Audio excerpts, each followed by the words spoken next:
dear students. I'm your teacher Kiran. Today is 10th of July 2020. Today we are going to know about different economic sectors. Let's start our first topic, that is primary sector. What is primary sector?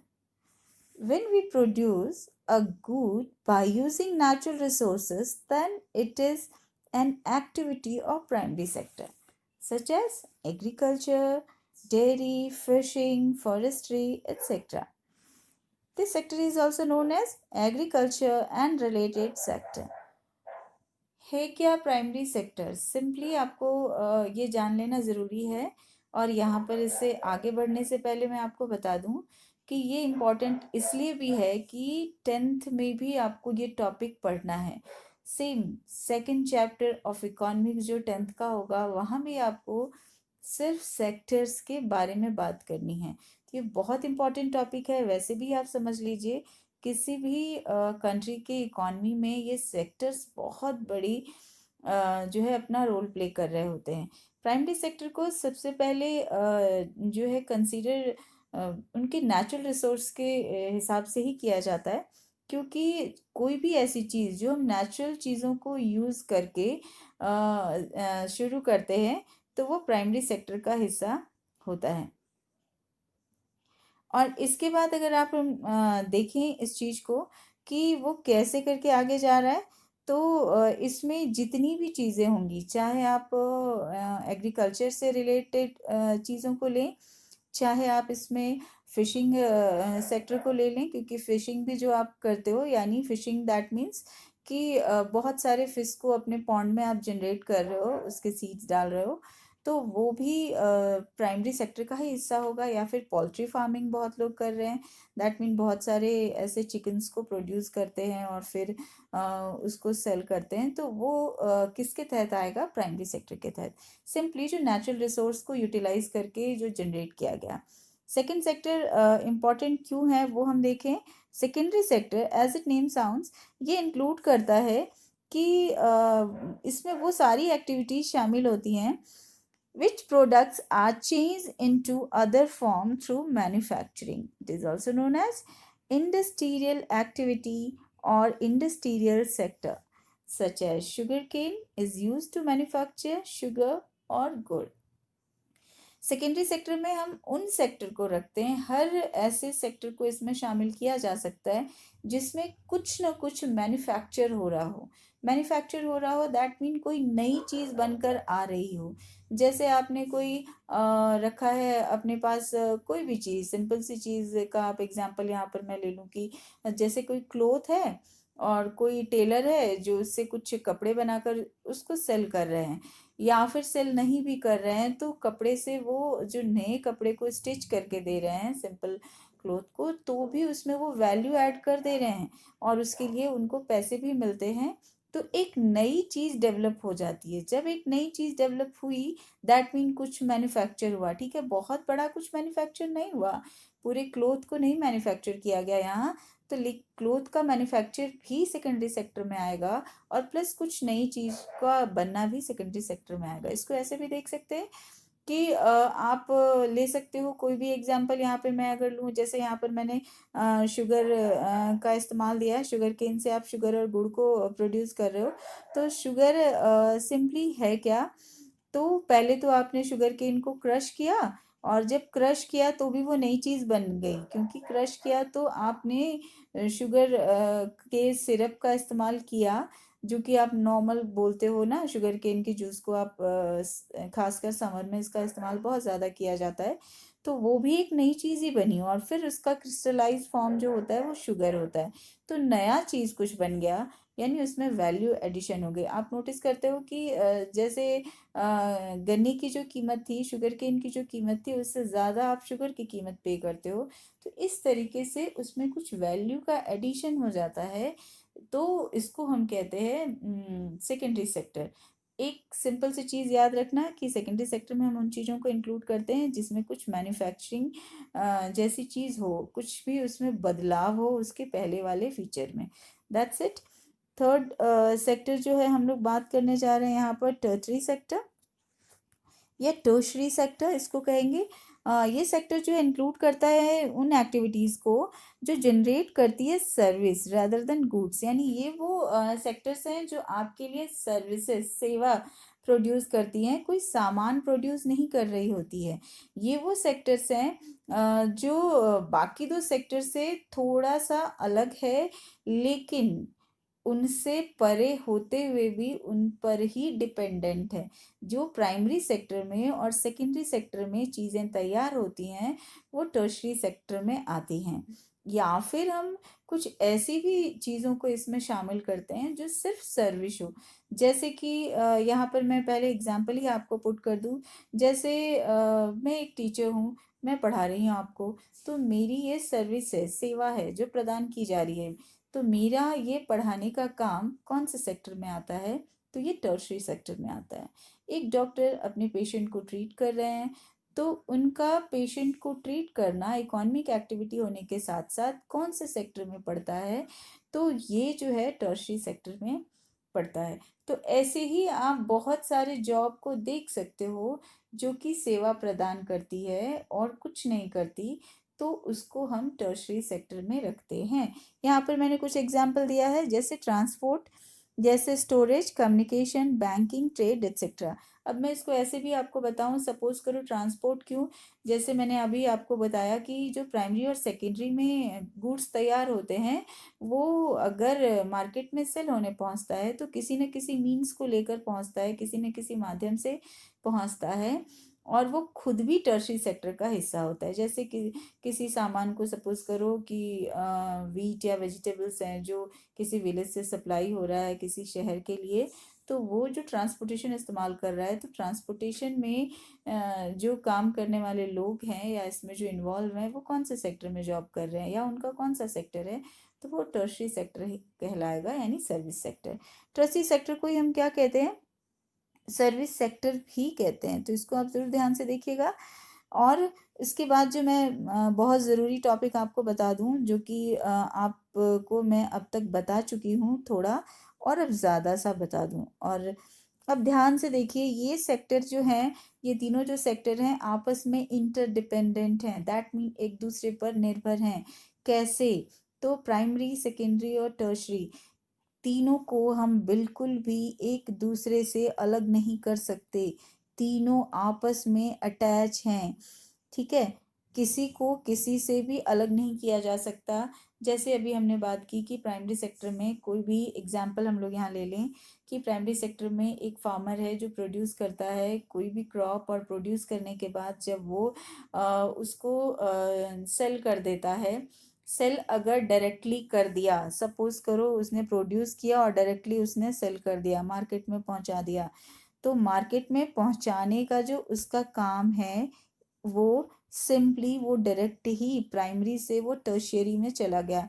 लेकिन अगर वो farmer जो wheat produce कर रहे हैं, वो किसी restaurant वाले को सेल करते हैं, और रेस्टोरेंट वाला उससे जो है आटा बना लेता है और उसका इस्तेमाल किसी भी चीज़ के लिए कर रहा होता है, तो फिर वो सेकेंडरी में आ गया। या फिर ये फार्मर ही वीट ना बेचकर वो डायरेक्टली ही अपने ही विलेज में ही, सपोज करो वो उससे आटा बनाता है और वो सेल करता है, तो वो फार्मर प्राइमरी और सेकेंडरी दोनों का एम्प्लॉय हो गया, क्योंकि वो या दोनों सेक्टर में वो इन्वॉल्व हो गया, वो दो सेक्टर का काम कर रहा है। तो वैसे समझिए, जैसे कि ऊपर मैंने आपको बताया, प्राइमरी सेक्टर में नेचुरल चीज़ों को इस्तेमाल किया जाता है, उसको यूटिलाइज करके जो आप प्रोड्यूस करते हो, प्राइमरी सेक्टर है। और प्राइमरी सेक्टर से फिर सेकेंडरी में जो जाता है, जो आप मैन्युफैक्चर कुछ भी नई वैल्यू ऐड कर देते हो, और टर्शरी जो है वो सर्विस सेक्टर कहलाता है, ठीक है? तो आपने नोटिस किया कि प्राइमरी की तीनों पे डिपेंडेंसी देखी, अब सेकेंडरी की तीनों पे डिपेंडेंसी मैं आपको दिखा दूं।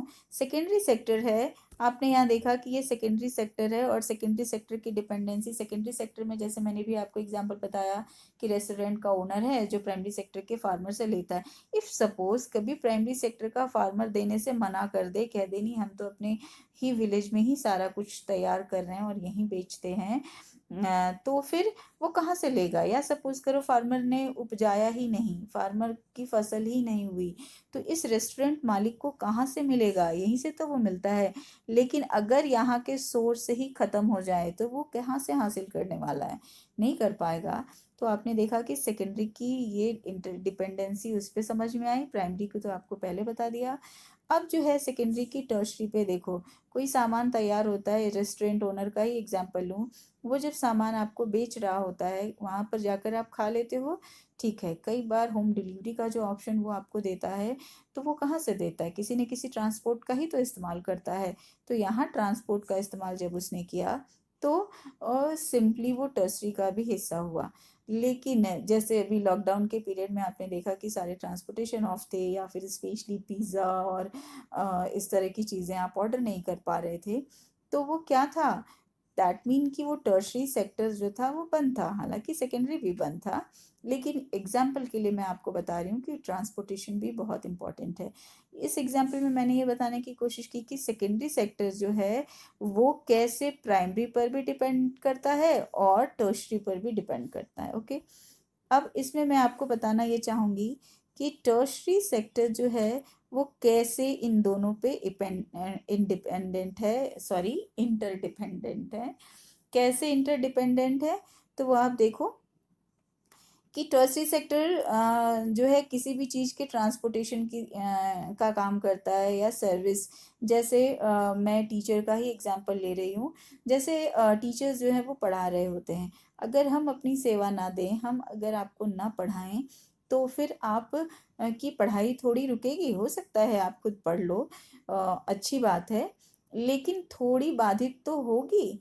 तो ये टर्सरी सेक्टर जो है वो आपको सेवा दे रहा है, और ऐसे ही समझो कि टर्सरी सेक्टर जो है अपनी सेवा दे भी रहा है और ले भी रहा है। अब मैं तो कह रही हूँ मैं सेवा दे रही हूँ और आप पढ़ ही नहीं रहे हो, तो मेरी सेवा क्या यूज़फुल है? मैं तो बना रही हूँ वीडियोस आपके लिए और आप पढ़ ही नहीं रहे हो, तो क्या ये टर्सरी सेक्टर अपने आप में काफ़ी है क्या? बिल्कुल भी नहीं। कोई भी चीज़ तो इतना ही काफ़ी है ये समझने के लिए कि आप डिपेंडेंट हैं दूसरे पर, यानी आपकी आपसी निर्भरता तो तय है। कोई भी सेक्टर ये नहीं कह सकता कि वो इंडिपेंडेंट है, वो इनफैक्ट इनफैक्ट इंटरडिपेंडेंट है। Okay, that's it. अभी मैं इसमें बहुत इम्पोर्टेंट जो है टाइप्स ऑफ इकोनॉमिक एक्टिविटी बताकर जो है कंप्लीट करूँगी इस वीडियो को, जो बहुत ज़रूरी है। आप अगर अपनी बुक में देख रहे होगे ना, तो डायरेक्टली कई जगह आपको इन एक्टिविटीज़ को नहीं दिखाया गया है। इकोनॉमिक एंड नॉन इकोनॉमिक आप देख लेते हो, but market and non market करके ऐसा ज़्यादा ऑप्शन एक जगह आपको दिख जाएगा कि ये है वहाँ पर, लेकिन क्वेश्चंस इससे फॉर्म होते हैं। इनफैक्ट मैं आपको यहाँ ये बता दूँ, आपके लिए इकोनॉमिक्स नया है, कि इकोनॉमिक्स हो या फिर एसएसटी के कोई भी जो आप सब्जेक्ट को ले लो, तो उनमें टॉपिक सिर्फ हेडिंग से नहीं निकलता। जो चैप्टर के अंदर जो फैक्ट्स हैं उनके किसी भी टर्म को उठाकर बनाया जाता है। और एक हिंट मैं आपको दे सकती हूँ, इकोनॉमिक्स के जब बुक को आप ओपन करते हो तो उसमें बोल्ड लेटर्स में कुछ वर्ड्स दिए होते हैं, उनको आप ज़रूर नोटिस करो। वही होते हैं आपके क्वेश्चन पैटर्न का इम्पॉर्टेंट हिस्सा। तो अभी मैं इन चारों को बता दूं आपको। इकोनॉमिक एक्टिविटीज़ ध्यान से देखना है, क्योंकि इस बार टेस्ट में मैं ले रही हूँ बहुत सी चीज़ों को। टाइप्स ऑफ इकोनॉमिक एक्टिविटी कौन कौन सा है, तो मार्केट एक्टिविटी। तो मार्केट एक्टिविटी एक देखो, वो एक्टिविटी जो परफॉर्म करते हैं फॉर पे और profit, such as teacher, engineer and doctor. यानी वो सारी एक्टिविटीज़ इसलिए किए जाते हैं जो किसी न किसी फ़ायदे के लिए किए जाते हैं। और इसमें टीचर हैं, मैं ज़रूर डाल रही हूँ टीचर का एग्जाम्पल, क्योंकि अभी आप इसे पढ़ रहे हो। और इंजीनियर हैं, डॉक्टर्स हैं, तो इनका जो काम है, चाहे वो टीचर पढ़ा रहे हों बच्चे को, या इंजीनियर अपना जो भी काम कर रहे हो, या डॉक्टर्स जो भी खाली इंजीनियर डॉक्टर की ही चर्चा मत करना, इसमें एक स्वीपर को भी आप ले सकते हो। हर वो काम जो एक्चुअली किसी भी प्रॉफिट के लिए किया जाता है, वो मार्केट एक्टिविटी कहलाता है। इसमें और इकोनॉमिक एक्टिविटी में ज़्यादा अंतर नहीं है, तो आप कंफ्यूज नहीं होगे। देखो यहाँ मैं अंडरलाइन कर रही हूँ, दोनों में बहुत सी सिमिलैरिटी, इनफैक्ट एक ही है, लेकिन इकोनॉमिक्स में आपको डिफ्रेंशिएशन ज़रूर आता है। एक डिफ्रेंशिएशन क्वेश्चन में निश्चित ही होता है, एक से ज़्यादा भी हो सकता है, पर नहीं कभी नहीं हुआ है ऐसा नहीं था। तो आप ध्यान से देखो, second, non market activity, simply these activities are perform for self consumption. Underline कर रही हूँ, ध्यान से देखना। सेल्फ कंजम्पशन मीन्स वो अपनी केवल यूज़ के लिए आप यूज़ करते हैं। जैसे हाँ, मैंने एक एग्जांपल दिया है, mother cook foods for her family. माँ जो अपने बच्चे के लिए, अपने घर के लिए खाना बनाती है, वो जो है नॉन मार्केट एक्टिविटी है। बट यहीं पर आप देखो, किसी रेस्टोरेंट का एक रसोइया अगर खाना बना रहा है तो वो उसकी नॉन मार्केट एक्टिविटी नहीं है, क्योंकि उसके लिए उसे पैसे मिलते हैं। या फिर कोई किसी के घर में कोई मेड है, काम कर रही हैं, तो वो उसकी नॉन मार्केट एक्टिविटी नहीं है, वो उसकी मार्केट एक्टिविटी हो जाएगी। तो सिंपली हम नॉन मार्केट में वैसी एक्टिविटी को रखेंगे जो सेल्फ कंजम्पशन के लिए हो, जिसमें पैसा अर्न नहीं किया जाता। ओके। अब दोनों में बहुत सी सिमिलरिटी, ये टॉपिक जो है और नीचे जो मैं ये दो टॉपिक आपको बताने वाली हूँ, इसमें बहुत सिमिलरिटी है। मैं थोड़ा क्लीन कर दूँ और तब मैं आपको बताऊँ कि आप देखो फिर से। इकोनॉमिक एक्टिविटी किसको कहते हैं? It includes all activities that creates money, such as teacher teachers in a school, then she और he gets money, it comes under economic activity. मैंने ये एग्जांपल जानबूझ के दिया है। जब एक टीचर स्कूल में अपने स्टूडेंट्स को पढ़ा रही होती है, तो वो उसकी इकोनॉमिक एक्टिविटी है, क्योंकि उस एक्टिविटी के बदले उसे प्रॉफिट होता है। शी और ही गेट्स मनी। ठीक है। अभी नेक्स्ट टॉपिक जो है non economic activity, it includes those activities that are not undertaken. ध्यान से देखना, not undertaken for any monetary gain. यहाँ पर मुझे लिख देना चाहिए था ब्रैकेट में मनी। आप इसको समझो, मॉनेटरी गेन जो मैंने लिखा है, थोड़ा सा वर्ड मैंने डालने की कोशिश की है, यानी वो एक्टिविटीज जो किसी भी किस्म का पैसा गेन नहीं करता, तो उसे हम क्या कह रहे होते हैं?